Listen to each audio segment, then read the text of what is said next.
Shalom para pendengar yang dikasihi oleh Tuhan Yesus. Kiranya Tuhan memberikan rahmat-Nya kepada para pendengar semua. Sebentar lagi kita akan mendengarkan pembacaan Alkitab audio dalam versi bahasa Indonesia sehari-hari. Siapkan hati saudara. Lukas pasal 9. Yesus mengutus ke-12 murid. Maka Yesus memanggil ke-12 muridnya, lalu memberikan tenaga dan kuasa kepada mereka untuk menguasai setan-setan dan untuk menyembuhkan penyakit-penyakit. Dan ia mengutus mereka untuk memberitakan kerajaan Allah dan untuk menyembuhkan orang. Katanya kepada mereka, jangan membawa apa-apa dalam perjalanan. Jangan membawa tongkat atau bekal, roti atau uang, atau 2 helai baju. Dan apabila kamu sudah diterima dalam suatu rumah, tinggallah di situ sampai kamu berangkat dari situ. Dan kalau ada orang yang tidak mau menerima kamu, keluarlah dari kota mereka dan kebaskanlah debunya dari kakimu sebagai peringatan terhadap mereka. Lalu pergilah mereka, dan mereka mengelilingi segala desa sambil memberitakan Injil dan menyembuhkan orang sakit di segala tempat. Herodes dan Yesus. Herodes raja wilayah mendengar segala yang terjadi itu, dan ia pun merasa cemas, sebab ada orang yang mengatakan bahwa Yohanes telah bangkit dari antara orang mati. Ada lagi yang mengatakan bahwa Elia telah muncul kembali, dan ada pula yang mengatakan bahwa seorang dari nabi-nabi dahulu telah bangkit. Tetapi Herodes berkata, Yohanes telah kupenggal kepalanya. Siapa gerangan dia ini yang kabarnya melakukan hal-hal demikian? Lalu ia berusaha supaya dapat bertemu dengan Yesus. Yesus memberi makan 5.000 orang. Sekembalinya rasul-rasul itu menceritakan kepada Yesus apa yang telah mereka kerjakan. Lalu Yesus membawa mereka dan menyingkir ke sebuah kota yang bernama Betsaida, sehingga hanya mereka saja bersama dia. Akan tetapi orang banyak mengetahuinya, lalu mengikuti dia. Ia menerima mereka dan berkata-kata kepada mereka tentang kerajaan Allah, dan ia menyembuhkan orang-orang yang memerlukan penyembuhan. Pada waktu hari mulai malam, datanglah ke-12 muridnya kepadanya dan berkata, suruhlah orang banyak itu pergi, supaya mereka pergi ke desa-desa dan kampung-kampung sekitar ini untuk mencari tempat penginapan dan makanan. Karena di sini kita berada di tempat yang sunyi. Tetapi ia berkata kepada mereka, kamu harus memberi mereka makan. Mereka menjawab, yang ada pada kami tidak lebih daripada 5 roti dan 2 ikan, kecuali kalau kami pergi membeli makanan untuk semua orang banyak ini. Sebab di situ ada kira-kira 5.000 orang laki-laki. Lalu ia berkata kepada murid-muridnya, suruhlah mereka duduk berkelompok-kelompok, kira-kira 50 orang sekelompok. Murid-murid melakukannya dan menyuruh semua orang banyak itu duduk. Dan setelah ia mengambil 5 roti dan 2 ikan itu, ia menengadah ke langit, mengucap berkat, lalu memecah-mecahkan roti itu dan memberikannya kepada murid-muridnya, supaya dibagi-bagikannya kepada orang banyak. Dan mereka semuanya makan sampai kenyang. Kemudian dikumpulkan potongan-potongan roti yang sisa, sebanyak 12 bakul. Pengakuan Petrus. Pada suatu kali ketika Yesus berdoa seorang diri, datanglah murid-muridnya kepadanya, lalu ia bertanya kepada mereka, kata orang banyak, siapakah aku ini? Jawab mereka, Yohanes Pembaptis. Ada juga yang mengatakan Elia. Ada pula yang mengatakan bahwa seorang dari nabi-nabi dahulu telah bangkit.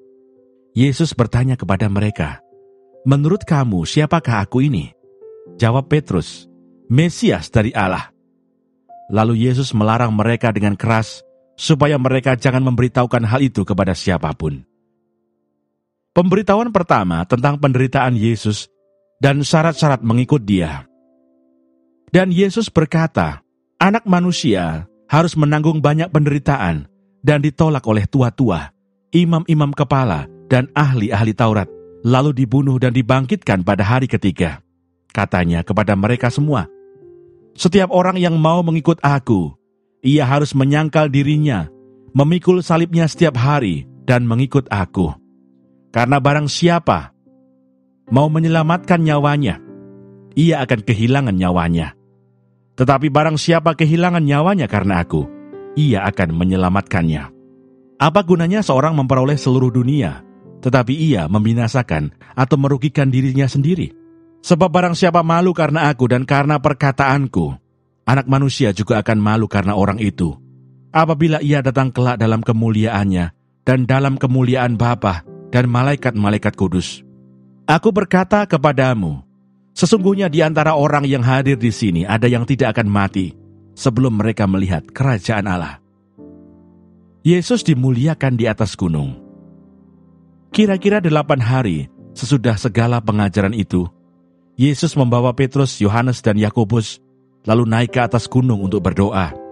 Ketika ia sedang berdoa, rupa wajahnya berubah dan pakaiannya menjadi putih berkilau-kilauan.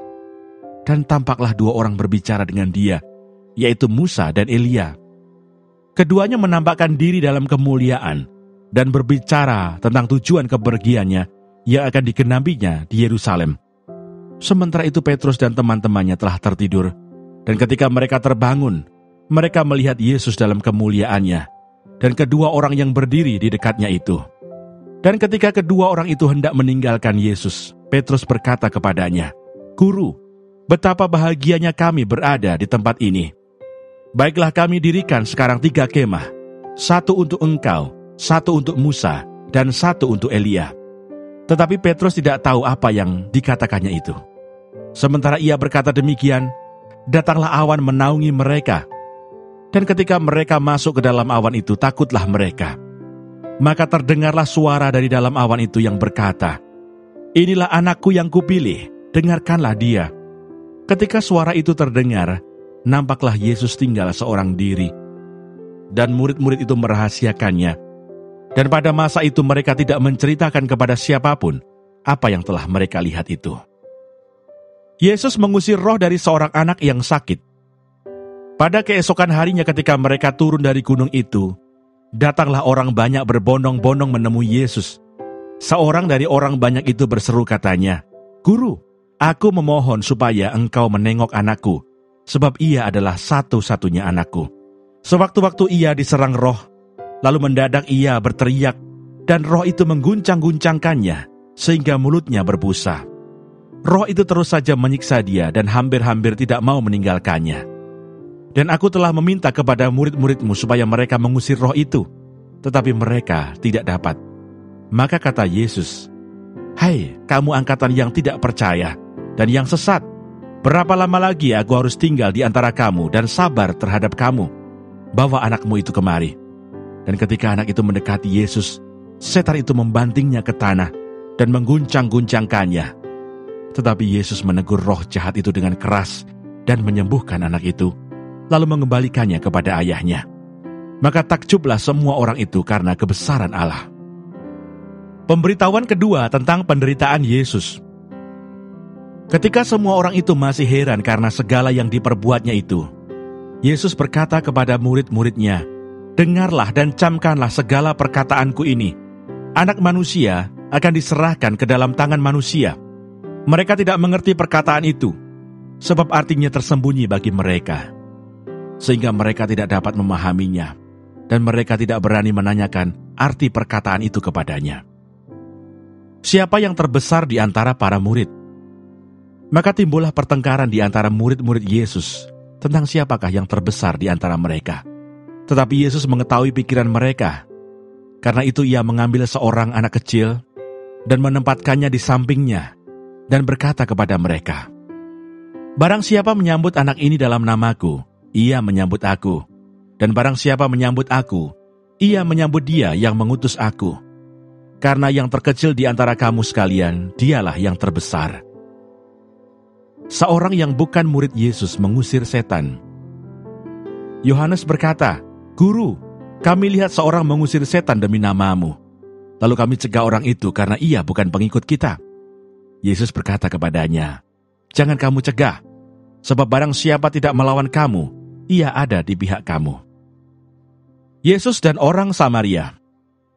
Ketika hampir genap waktunya Yesus diangkat ke surga, ia mengarahkan pandangannya untuk pergi ke Yerusalem, dan ia mengirim beberapa utusan mendahului dia. Mereka itu pergi lalu masuk ke suatu desa orang Samaria untuk mempersiapkan segala sesuatu baginya. Tetapi orang-orang Samaria itu tidak mau menerima dia, karena perjalanannya menuju Yerusalem.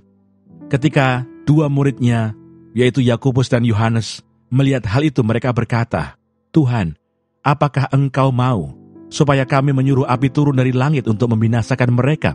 Akan tetapi ia berpaling dan menegur mereka, lalu mereka pergi ke desa yang lain. Hal mengikut Yesus. Ketika Yesus dan murid-muridnya melanjutkan perjalanan mereka, berkatalah seorang di tengah jalan kepada Yesus, "Aku akan mengikut Engkau kemana saja Engkau pergi." Yesus berkata kepadanya, "Serigala mempunyai liang dan burung mempunyai sarang, tetapi anak manusia tidak mempunyai tempat untuk meletakkan kepalanya." Lalu ia berkata kepada seorang lain, "Ikutlah aku."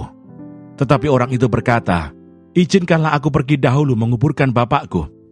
Tetapi Yesus berkata kepadanya, "Biarlah orang mati menguburkan orang mati, tetapi engkau pergilah dan beritakanlah kerajaan Allah di mana-mana." Dan seorang lain lagi berkata, "Aku akan mengikut Engkau Tuhan, tetapi izinkanlah aku pamitan dahulu dengan keluargaku." Tetapi Yesus berkata, "Setiap orang yang siap untuk membajak, tetapi menoleh ke belakang, tidak layak." Terima kasih Bapa di surga untuk firman-Mu hari ini. Berkati kami semua supaya kami mengerti isi hati-Mu. Terima kasih para pendengar semua, kiranya Tuhan memberkati. Dan jangan lupa untuk share dan subscribe.